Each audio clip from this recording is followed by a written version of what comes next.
Hii mida ya saa 9 alasiri italindimwa mechi babu kubwa baina ya timu ya Shabana FC dhidi ya Gor Mahia.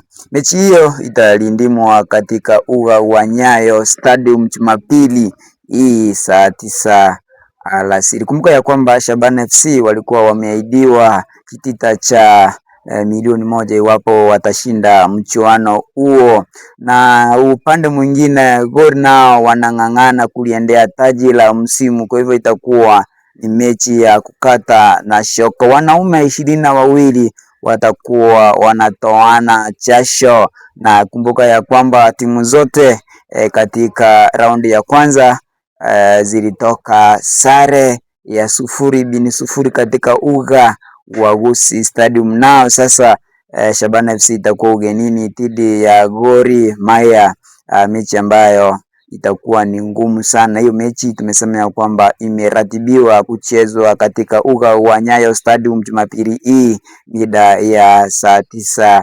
alasiri. Wacha timba itambaye ni mtanange wa SportPesa, ambapo tumeona kwamba timu nyingi zinapigania jezi lao la msimu. Langu jina nasalia kwa Maskini Msome.